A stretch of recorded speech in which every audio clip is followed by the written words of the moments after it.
बताओ रक्षाबंधन पर्व के बारे में आपको क्या पता है? आपने बोलो क्या सर?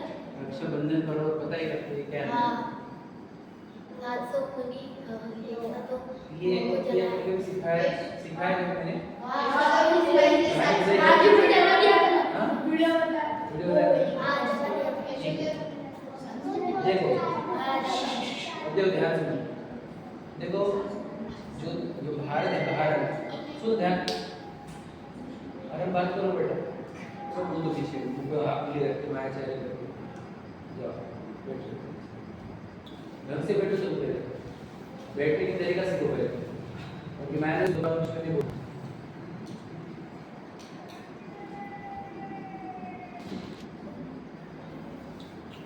देखो दुनिया में भारत में जो है भारत में कुछ टाइप के लोग हैं उनको कैटेगराइज किया हाँ जैसे है ना तो ये इनका भी एक पर्व है इनका भी एक त्योहार है इनके एक त्योहार को कहा जाता है बोलो याद है आपको नहीं इनके त्योहार होते हैं हाँ वेरी गुड दशहरा दशहरा जैसे अभी आगे आने वाला है ना दशहरा का अर्थ क्या होता है दश यानी रावण को दश कहते हैं हरा जिस दिन रावण हरा था उसको दशहरा कहते हैं समझ रहे अभी ये इस दिन क्या किया जाता है बता आपको इस दिन किया जाता है शस्त्र शस्त्र यानी क्या वेपन्स शस्त्र की पूजा की जाती है मतलब क्या जो इंस्ट्रूमेंट हमारे पास है इंस्ट्रूमेंट वेपन्स उसकी पूजा की जाती है दशहरे में समझ में आया क्या रावण की भी पूजा हाँ कुछ लोग रावण की भी पूजा करते नहीं रावण की वो छोड़ो सुनो कि कुछ लोग है ना जो दुकान में मेजरिंग इंस्ट्रूमेंट्स है कुछ लोग टू व्हीलर्स की करते हैं उसको नहलाते हैं उसके ऊपर फूल चढ़ाते हैं सुने कि नहीं दशहरे के लिए करते हैं कि नहीं करते कुछ लोग तो ये अपने लोग नहीं करते हैं ज़्यादा नहीं लोग सिर्फ लोग करते हैं उसके ऊपर फूल चढ़ाना जो जो घर में इंस्ट्रूमेंट्स है जैसे मशीनरीज होती है फैक्ट्रीज में तो उसकी पूजा की जाती है दशहरे के दिन वो लोग क्षत्रिय लोग करते हैं अपने पास कोई शस्त्र नहीं तो हम उनकी कोई शस्त्र पूजा नहीं करते समझ में आ रहा है तो ये हो दूसरा और है देखो एक शूद्र होते हैं शूद्र लोग क्या करते थे सेवा करते थे सेवा मतलब क्या सेवा मतलब कि साफ सफाई है ना रास्ते की सफाई नगर की सफाई है ना ऐसे काम करने वाले लोगों को शूद्र कहा जाता है ठीक है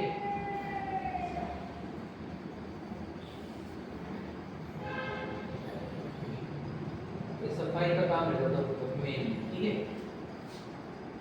तो ये लोगों का भी त्योहार है बताया था पहले मैंने सिखाया वाला पेट के त्योहार को कहा जाता है होली क्योंकि ये अपने फिर वापस क्या करते हैं रंग लगाओ डालिया दो है ना कीचड़ फेंको है ना ऐसे गलत गलत काम कुछ भी करते हैं कपड़े फाड़ते हैं कपड़े फाड़ के ऊपर फेंक देते हैं वो एक एक से मारते हैं समझे कि नहीं गंदे गंदे गाले देते मतलब वो मारते हैं है ना तो ये सब शूद्र लोगों के कार्य है और अपने जैन लोग होकर भी तुम ये काम करते हो समझे कि भांग पीते हैं तो ये खराब लोगों के काम है बुद्धि खराब करते हो ठीक है तो ये हो गए उनके त्योहार ठीक है अब और एक है हमारे पास बोलो देखो वैश्य है वो आ नहीं है वैश्य तो बोलते हैं वैश्य गमन वाला वैश्य सुनो ध्यान एक्स्ट्रा ओवर स्मार्ट नहीं हो प्लीज वैश्य होते हैं जो व्यापार करते हैं वैश्य लोग व्यापार करते हैं ठीक है मतलब जो बिजनेस करे ट्रेडिंग करे है ना वो लोग होते हैं वैश्य ये काम करने के ऊपर डिसाइड करते हैं इनका त्योहार क्या होता है बोलो इनका होता है दीपावली बता दो इस दिन ये दीपावली तो हमारा भी ऐसे हो रहा है ना बताओ मम्मी समझा दो पहले तो ये इस दिन क्या करते थे वही की पूजन करते वही मतलब क्या वही खाते मतलब ये देखो पहले अकाउंटिंग होती थी पेपर्स पे, बुक्स पर अकाउंटिंग, समझ रहे? शॉप पे पेपर रखा, बुक रखी रहती थी, उसमें लिखते थे कि आज इतने आए पैसे, इतने गए, इसको दिए। तो वो बुक्स की पूजा की जाती है, वो लोग करते थे वैश्य लोग, वही खातों की पूजा, समझ रहे? इसलिए वो देखो लक्ष्मी पूजन के सामने वक्त वो लक्ष्मी भी रखते, पैसा भी रखते, वो बुक्स भी रखते। हम नहीं करते थे पूजा, लेकिन ये लोग करते थे, ठीक है? ये वैश्य लोगों का ये त्योहार है, ठीक है? चौथा इसको ब्राह्मण कहा जाता है। ब्राह्मण का अर्थ क्या होता है? ब्राह्मण, तो ब्राह्मण का अर्थ वो नहीं है जो पूजा कराते थे वो ब्राह्मण, वैसा नहीं है, याद रखना। जो अपने आत्मा के हित के लिए कार्य करे, जो अपने आत्मा को जाने, जो सबको आत्मा जाने, समझे कि नहीं? जीव को, क्योंकि आत्मा इज इक्वल टू ब्रह्म, आत्मा का दूसरा नाम है ब्रह्म भी है, ठीक है? तो जो ब्रह्म अपने को ब्रह्म देखता है, दूसरों को भी ब्रह्म देखता है और ब्रह्म की साधना करता है, उसे ब्राह्मण कहा जाता है, समझ रहे? तो ये जो रहते हैं ये आत्म कल्याण के कार्य करते हैं, समझ रहे? आत्म कल्याण, खुद को पहचानते हैं वे, दूसरों को भी जीव पहचानते हैं और आत्म कल्याण के कार्य में लगते हैं, समझे कि नहीं? वो पूजा करने वाले वो गलत इमेज हमारे पास। ब्रह्मचारी भी, हम भी ब्राह्मण रह सकते हैं यदि हम आत्मकल्याण के मार्ग में लगे, तो हम सबको जीव देखे, सबको ब्रह्म देखे, स्वयं को भी ब्रह्म देखे, तो हम ब्राह्मण हैं, समझ ले? ये चौथा वर्ण ये भरत जी ने स्थापन किया था, आदिनाथ जी के जो पुत्र थे ना भरत जी, उन्होंने ये स्थापन किया था चौथा वर्ण, ठीक है? तो इनका पर्व कौन सा होता है? ये इसका एक पर्व होता है रक्षाबंधन, ठीक है? तो ये पर्व क्यों, ऐसा प्रश्न है कि रक्षाबंधन पर्व ही क्यों है ब्राह्मणों का इम्पोर्टेंट पर्व क्यों? समझे कि सबसे ज़्यादा जैनिज्म में सबसे ज़्यादा महत्व इस पर्व को, इसका कारण बताता हूँ। क्या हुआ था, चातुर्मास चल रहा था, कहानी हमने सुनी, कौन सी? बलि है ना, वो बलि, तो वो कहानी वापस लगाता हूँ क्योंकि भूल गए बहुत सारी, हाँ, तो क्लैरिटी से लाने के लिए अपन अब ये पार्ट के बाद रक्षाबंधन की कहानी सुनेंगे, है ना? कुछ बच्चे आने के हेत से भी रुक गया था, कहानी स्टार्ट करने के लिए, पर सुन लो क्या होता है। और एक बात बता देता हूँ, देखो आप इस रक्षाबंधन में करते क्या हो, ये बताओ कि हम क्या करते हैं रक्षाबंधन को, हम मनाते कैसे पहले तो समझो, क्या करते हैं आप रक्षाबंधन को? बोलो, वे कैसे पर्व मनाते हैं? राखी, है ना? राखी बांधती और बहन है ना, बहन बांधती है भाई, बराबर है ना? बोलो, और क्या करते हैं आप? और क्या करते हैं रक्षाबंधन में? तक बताएं दूसरा, हाँ? खीर खाते हैं ना? खीर नहीं खाते? अरे आपको पसंद है कि रोटी पूछो, बनता यही ना, रसोई तो यही बनती है, खीर। बहन जब भाई को बुलाती घर पे तो खीर बनाती है, समझ गया? वो बासुंदी है ना, उसको खीर भी कहते हैं, ठीक है? गाय की बनती तो दूध की रहती है ना, बराबर है क्या? तो वो खाते हैं। और क्या करते हैं, सुना? गिफ्ट, हाँ ठीक है, वो तो इसमें आ जाता है, बहन भाई के इसमें आ गया, ठीक है? और क्या किया जाता है? हाँ, अरे तो राखी में आ गया सर, क्या बोल रहे हैं?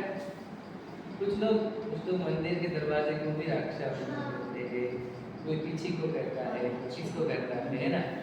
तो ये सब करना चाहिए कि नहीं करना चाहिए, ये लॉजिकली समझते हैं, है ना? ये रक्षाबंधन पर्व है, वो कितना इम्पोर्टेंट होता है और फिर हम लोग कैसे मनाना चाहिए, ठीक है? अभी हम पहले स्टोरी पर जाते हैं, है ना, और फिर हम ये प्रारंभ करेंगे, ठीक है? मैं स्टोरी खोलता हूँ इससे।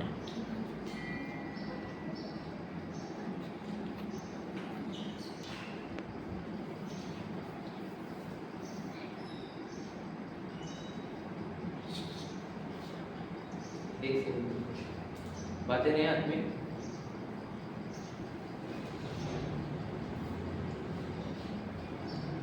इलेक्शन और सब सही है क्या ये इलेक्शन जो बोल रहे हैं बताओ मुझको, बताता हूँ हम बीच में नहीं बोलेंगे, नहीं रुक जाओ।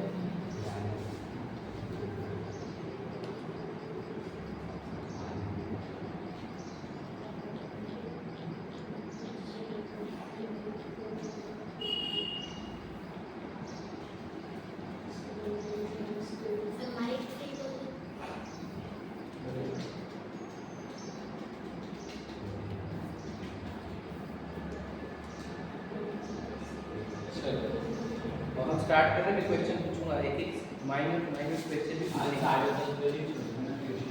लेट आया सर मेरे को 11 बजे जितने जाने का लेट आए वो उतने लेट जाएगा। मेरे 10:30 बजे सर कटने जाने का है।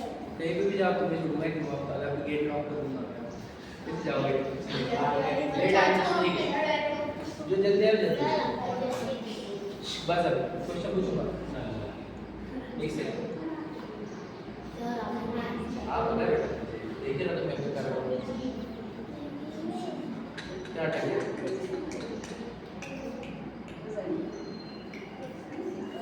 सुनो एक सेकंड मत आवाज करो रे तब होगी। are going to get burned alive. Oh, तो भी ये सब अरे देखो यहाँ कितनी भयंकर आग लगी हुई है। It's horrible. ये तो पूरे ऊपर मतलब गार्डन को ही जला डालेगी। इस आग में कितने एनिमल्स भी जल रहे हैं। Oh no, it must be very painful. ये क्या? इतने सारे मुनि महाराज इस आग में मुनि महाराज के चारों ओर आग लगी हुई है।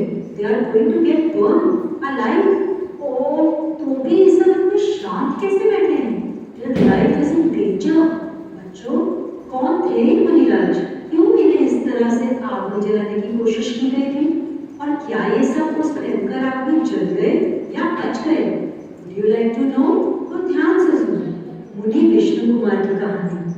This story is related to Rakshabandhan festival. बहुत पुरानी बात है।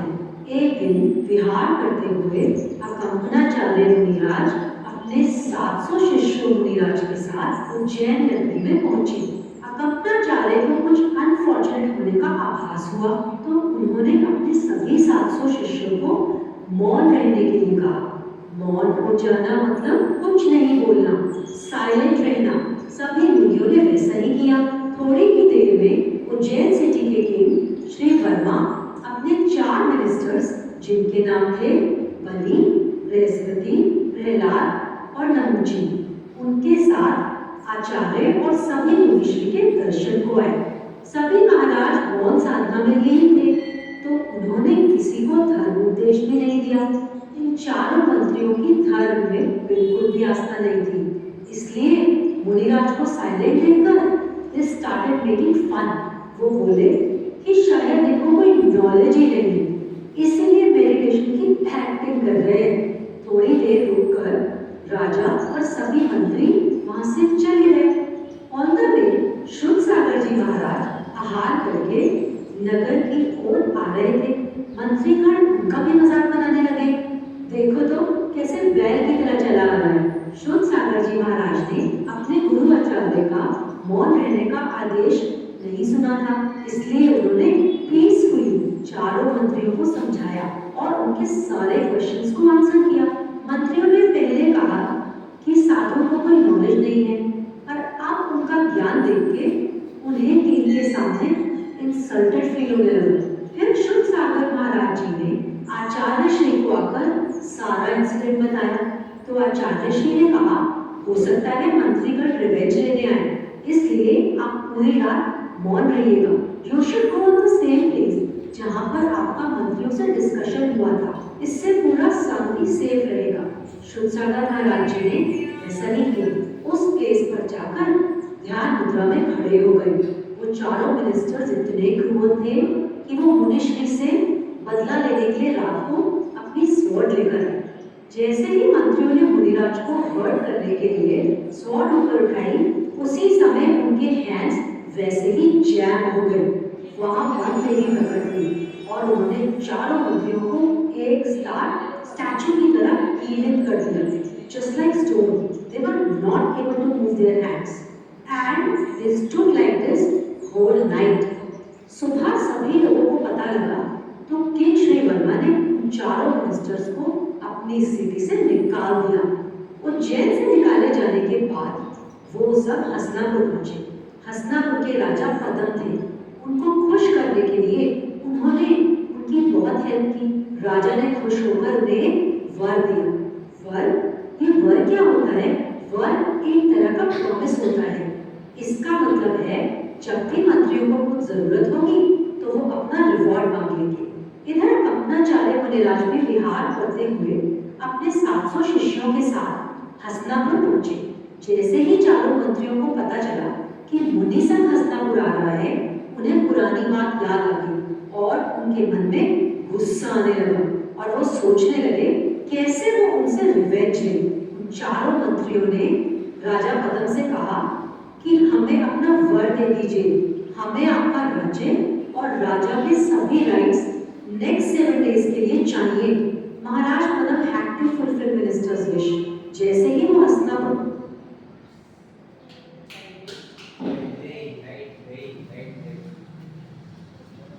तुम्हारे बैड लक पहले उसको बंद या गुड लक कि अभी कि अब लेट से ही उड़ जाएगा। अब की स्टोरी कौन बताएगा?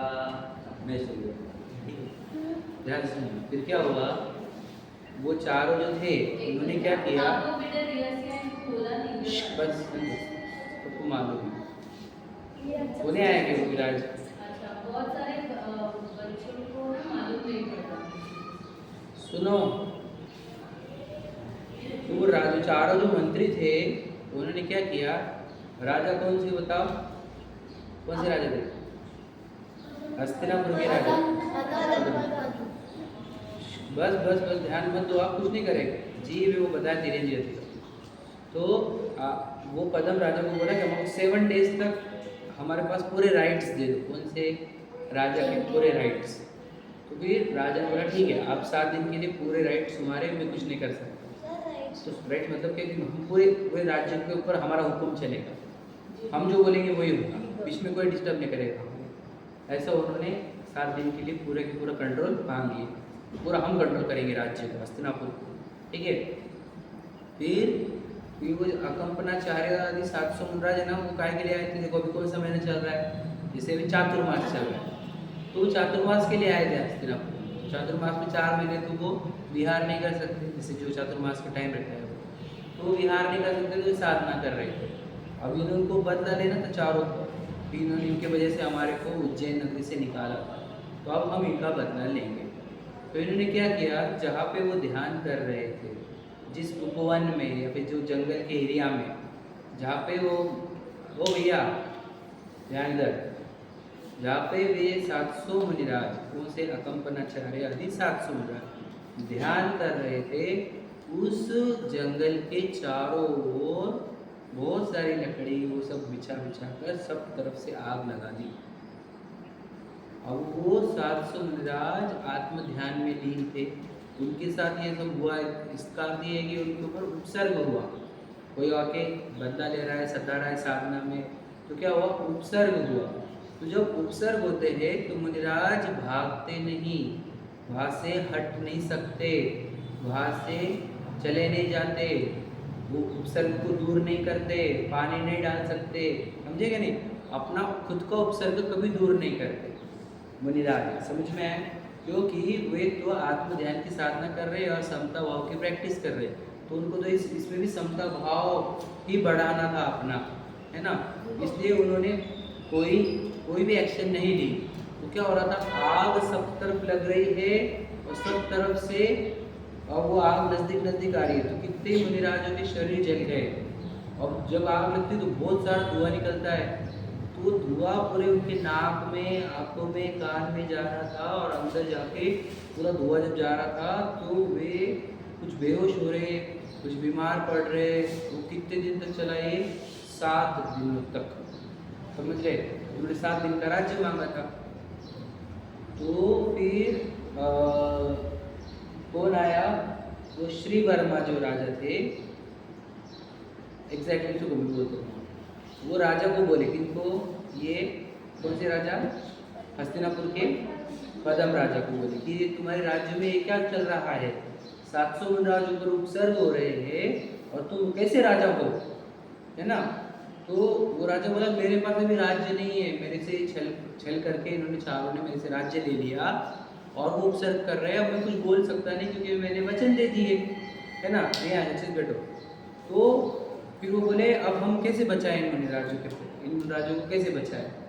तो वहाँ पर एक मुनिराज थे, उनको ये पता चला कि कहीं दूर विष्णु कुमार नाम के एक मुनिराज है।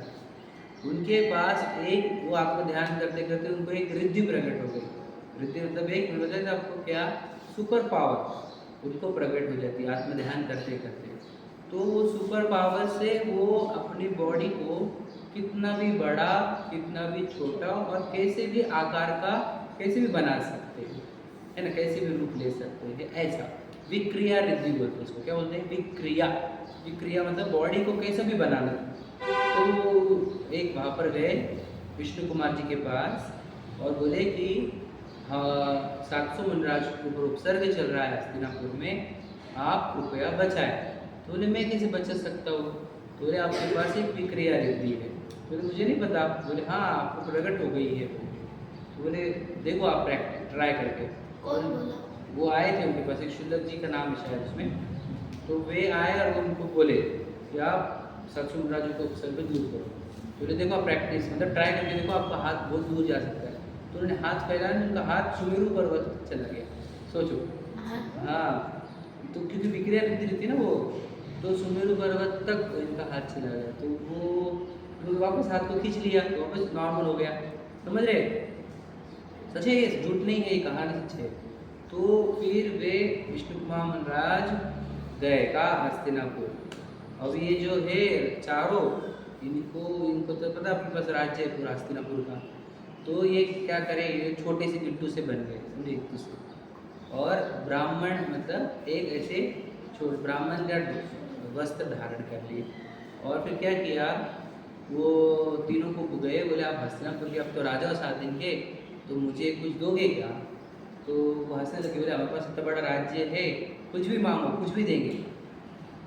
तो वो बोलते हैं कि एक काम करो हमारे को, आप मुझे सिर्फ 3 पैर की ज़मीन दो। समझे? 3 ये 4, ये 3 ही शायद। तो 3 पैर की ज़मीन दो हमारे को, ठीक है? तो बोलते हैं 3 पैर की, हमारे पास इतना बड़ा राज्य है, तो इतना सा मांग रहा है, कुछ दूसरा इतना सा हाइट, तेरे पैर कितने इतने से, है ना?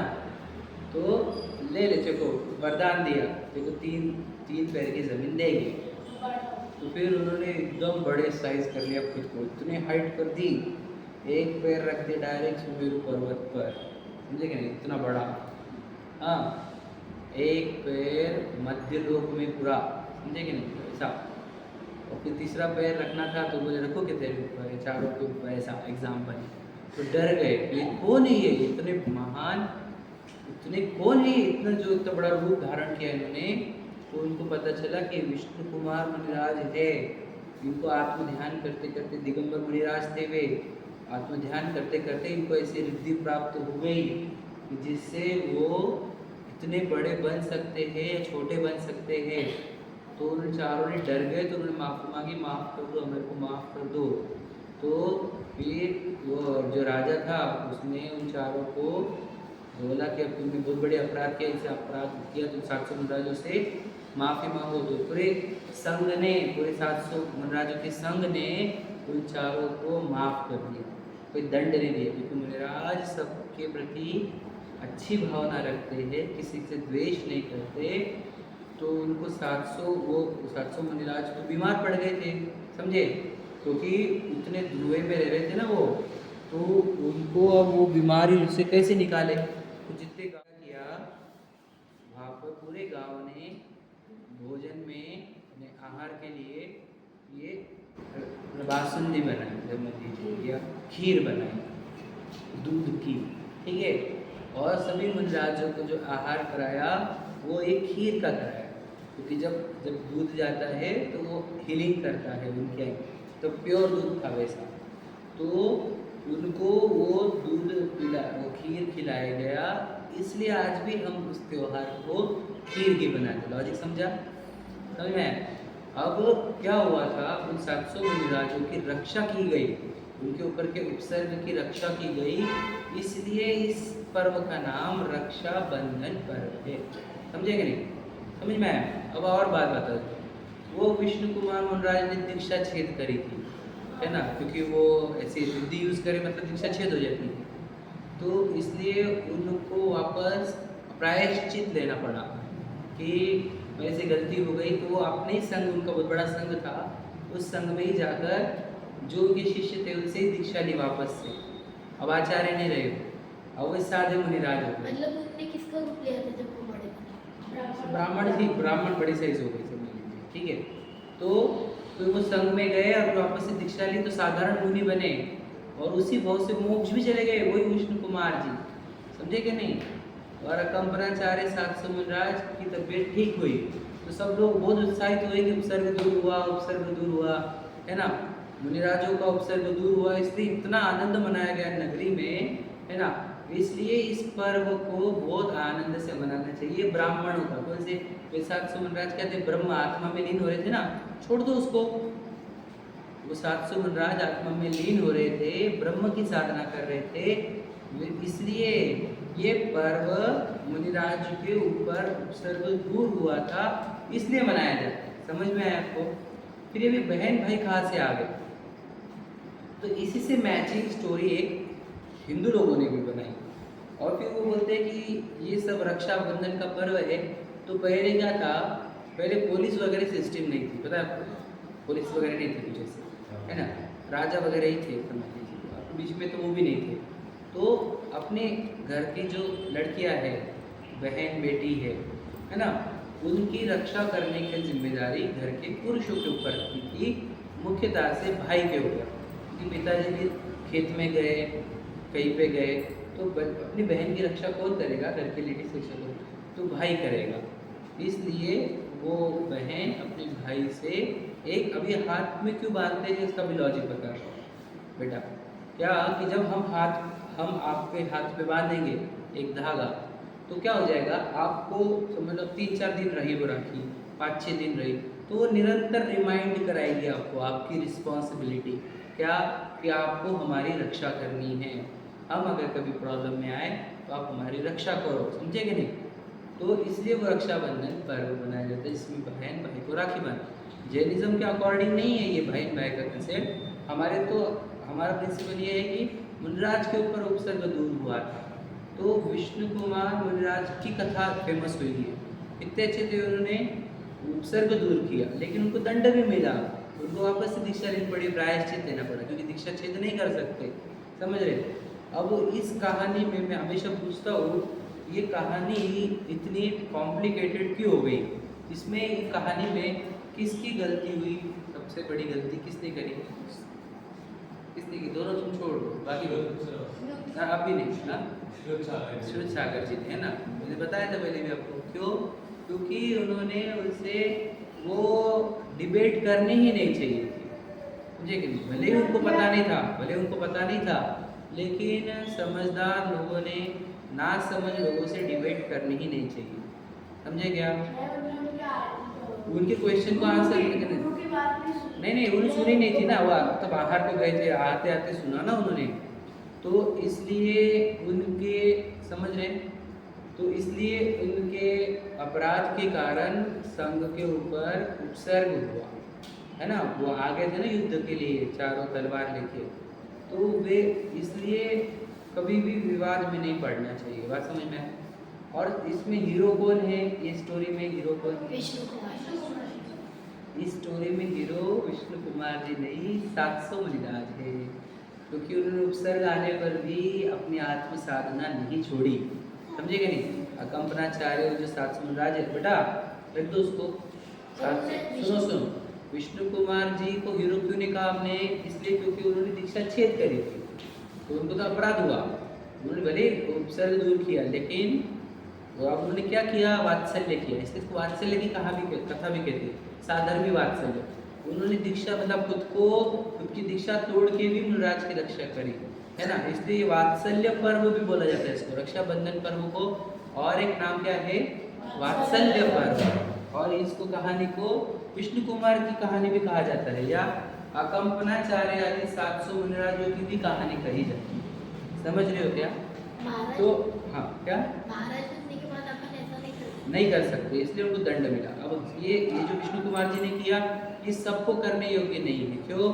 उनके पास स्पेशल पावर्स थी पहली बात, और वहाँ पर बहुत इम्पोर्टेंट रिक्वायरमेंट आ गई थी, तो उनको किसी ने कहा कि आपको ये करना ही होगा, नहीं तो मुनिराज सब सबकी मृत्यु हो जाएगी, है ना। तो इसलिए उनको वो ओकेजन वैसा था और इनके पास स्पेशल पावर्स थी, इसलिए दीक्षा छेद करी। सभी को ये दीक्षा छेद करना उचित नहीं है, समझ रहे। एक बार दीक्षा ले ली तो ले ली, ठीक है, ध्यान से सुनना, कुछ नहीं होता। अब आगे क्या कह रहा हूँ मैं, अब बताओ वे 4 मंत्री के नाम किसको पता है?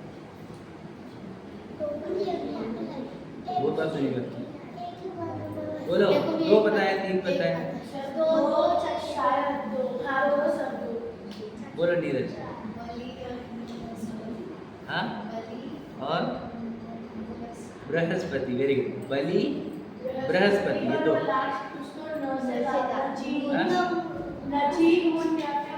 हाँ बोलो बोलो, किसी को याद है? बलि और बृहस्पति। नकुची कुछ तो भी नाम था चौथे का, और तीसरे का हाँ प्रहलाद। तीसरे का प्रहलाद था और चौथे का नकुची ना, नकुची। अच्छा ठीक है, हाँ। अच्छा, प्रश्न ये है कि हम राखी बांधे कि नहीं बांधे। देखो वैसे तो जैनिज्म के अकॉर्डिंग नहीं है ये बात समझ लो। ये सिर्फ दुनिया में चल रही है प्रथा, इसलिए जैनिज्म में आ गई, मतलब जैन लोग भी करने लग गए, लेकिन अकॉर्डिंग टू जैनिज्म नहीं है ये, समझे कि नहीं। जैनिज्म में अगर आपको कुछ करना है तो ये भावना करो कि हम जब भी मुनिराज के ऊपर उपसर्ग होंगे तो हम दूर करेंगे, ये भावना इम्पोर्टेंट है। यहाँ पर 700 मुनिराजों को याद करना इम्पोर्टेंट है, बहनों को याद करना इम्पोर्टेंट नहीं है, समझे क्या। 700 मुनिराज के ऊपर उपसर्ग हुए थे, उन विष्णु कुमार जी को याद करो, वो 700 मुनिराजों को याद करो, है ना। ये भी सीखो कि अकंपनाचार्य जी कैसे ध्यान कर रहे थे, कभी उन्होंने अपनी साधना भंग नहीं करी। और श्रुत सागर जी को याद करो कि कभी हमने वाद विवाद नहीं करना चाहिए किसी से। बोलो लव। सर वो तो है पर बहन की रक्षा करना भी अच्छी चीज है। हाँ, अभी बहन की रक्षा करने का काम तुम्हारे पास आएगा नहीं वैसे जनरली, क्योंकि तो प्रॉब्लम है नहीं। दूसरा अगर है, जब प्रॉब्लम दिखा तो हमारे कर्तव्य है, हमको दिख रहा है प्रॉब्लम में कोई, हम रक्षा करेंगे, है ना। हाँ, रक्षा धन आप बांधे के नहीं बांधे, तो आपके घर में प्रथा चल रही है तो कर लो, लेकिन उसको धर्म नहीं समझना। वो हमारा धर्म नहीं है, वो जैनिज्म ही नहीं है, लेकिन वो घर में हमारे चल रही है परंपरा, तो वो हम कर ले रहे हैं, ठीक है। उसमें देखो मैं आपको बता देता हूँ, उसमें जो गिफ्ट का कल्चर आ गया है, तो इसमें बहुत राग द्वेष होते हैं। क्या होता है कि तेज क्यों दिए, ये क्यों दिया, ये क्यों नहीं दिया, मुझे दिया क्यों नहीं, मुझे बहुत कम दिया, उसको बहुत ज़्यादा दिया। ये बहुत गंदी कल्चर है, गंदा। इसमें राग द्वेष करते हुए वो बहन भाई रक्षा करने की जगह झगड़े करते थे। क्या फायदा हुआ रक्षाबंधन पर्व का? हाँ, क्योंकि अगर राग द्वेष ही कर रहे हो एक में एक से, है ना, तो एक तो देने लेने के चक्कर में, गिफ्ट के चक्कर में, परिग्रह के चक्कर में, लोक कषाय के चक्कर में अगर तुम बहन भाई झगड़े ही कर रहे हो तो क्या रक्षाबंधन पर्व है ना। तो ये कोई अच्छा रक्षाबंधन पर्व नहीं। सिर्फ अगर आपको देना ही है तो 1 रुपया रख दो प्लेट में, है ना, बस। फिर वो ज़्यादा के चक्कर नहीं, मतलब क्या कि फिर वो ये देंगे तो हम भी रिटर्न गिफ्ट देंगे, फिर हम ये रिटर्न गिफ्ट देंगे, हमारे ये देने का, ये सब इससे पूरा तुम्हारी फाइनेंशियल खराब हो रहे हैं, तुम्हारे रिलेशन खराब हो रहे हैं। क्यों ज़रूरत है? आपकी बहन को अगर सच में नहीं है, रिक्वायरमेंट कपड़े नहीं है, रिक्वायरमेंट है उसको, तो दो उसको। रक्षाबंधन पर्व की क्या ज़रूरत है? कभी भी दो, है ना। अब रक्षाबंधन पर्व के दिन तो फिर ये कपड़े के चक्कर में खरीदी करो, अब सब पूरे मार्केट में इन्वॉल्व, और कहानी भी सुनी नहीं कितने लोगों ने रक्षाबंधन पर्व। सोच यार, कपड़े तो हमको खरीदने के, वो गिफ्ट लाने का, मुझे रिटर्न गिफ्ट लाने का, मुझे ये करने का, वो करने का, समझे। ऐसा नहीं हो जाए हमारा। पता है आपको, मैं सच बता रहा हूँ, तो मैंने जब देशमुख नगर की पाठशाला में, देशमुख नगर के जो बड़ों की जब स्वाध्याय होता था, तब मैंने उनको कहानी सुनाई, है ना। आपकी मम्मी लोग थे, कुछ पापा लोग थे, है ना। तो उनको जब कहानी सुनाई तो बोलते ये सच में रियल कहानी है। मैं बोला हाँ, मतलब सोचो पूरे भारत के 90% लोगों को, जैन को पता ही नहीं है कि ये रक्षाबंधन पर्व क्यों मनाते। इतनी दिक्कत है। राखी सबको पता है, लेकिन कहानी जैनों की कहानी जैनों को ही नहीं पता। सोचो ये इतना, मतलब हमारा पर्व लोगों ने कॉपी करके बहन भाई का पर्व बना लिया, मुनिराजों का पर्व छूट गया, बहन भाई का पर्व हो गया। अब मुनिराज को कोई याद करता नहीं, उपसर्ग दूर करने की भावना नहीं, सिर्फ वो खीर खाओ।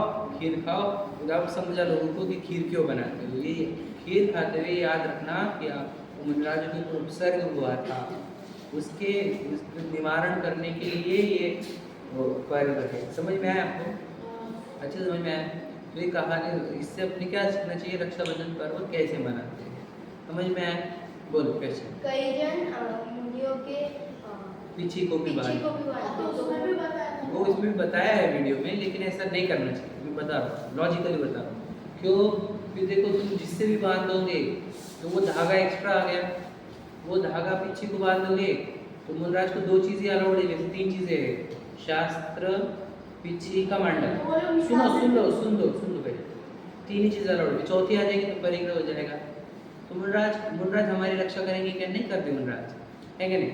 आपको मुनराज की रक्षा करनी है, मुनराज हमारी रक्षा नहीं करेंगे, समझिएगा बात को। तो पीछे को बांधना ये लॉजिकल नहीं है, समझ में आया? लॉजिकल है क्या बताओ? मैं जो बोल रहा हूँ लॉजिकल है क्या? मुनराज की रक्षा हमारे को करनी है, वो किसी हमारी रक्षा करेंगे? वो हमारी रक्षा इतनी ही करते कि वो उपदेश देते हमारे को कि तुम मोक्ष मार्ग में लगो, है ना? यही उनकी हमारे लिए रक्षा है। तो रक्षा वो आप पीछे को बांध, भोजन बांध देंगे, इतनी बड़ी हो जाएगी, कितना परिग्रह पाप हो जाए, फिर वो कट करके बैठेंगे क्या मुनराज? उसका ध्यान करेंगे क्या? वो तो आत्म ध्यान करने के लिए निकले हैं, समझेंगे? वो परिग्रह का पाप हमको लगे। आपको भी लगेगा, उनको भी लग जाएगा, फिर करना ही क्यों ये? समझेंगे नहीं? ये अभी भी आया है ट्रेंड, ये जो बांधने का है, नहीं 5-10 साल का ही थे, पहले से कोई बांधते नहीं थे, समझेंगे नहीं? 20 साल का होगा मान के चलो, लेकिन पुराने में ऐसा कोई ट्रेंड नहीं है। तो फिर मंदिर में आके भी वो उसको बांधे क्या, उसको बांधे क्या, उसको बांधे क्या, याद रखना वो बिना वजह कुछ हो जाएगा नया।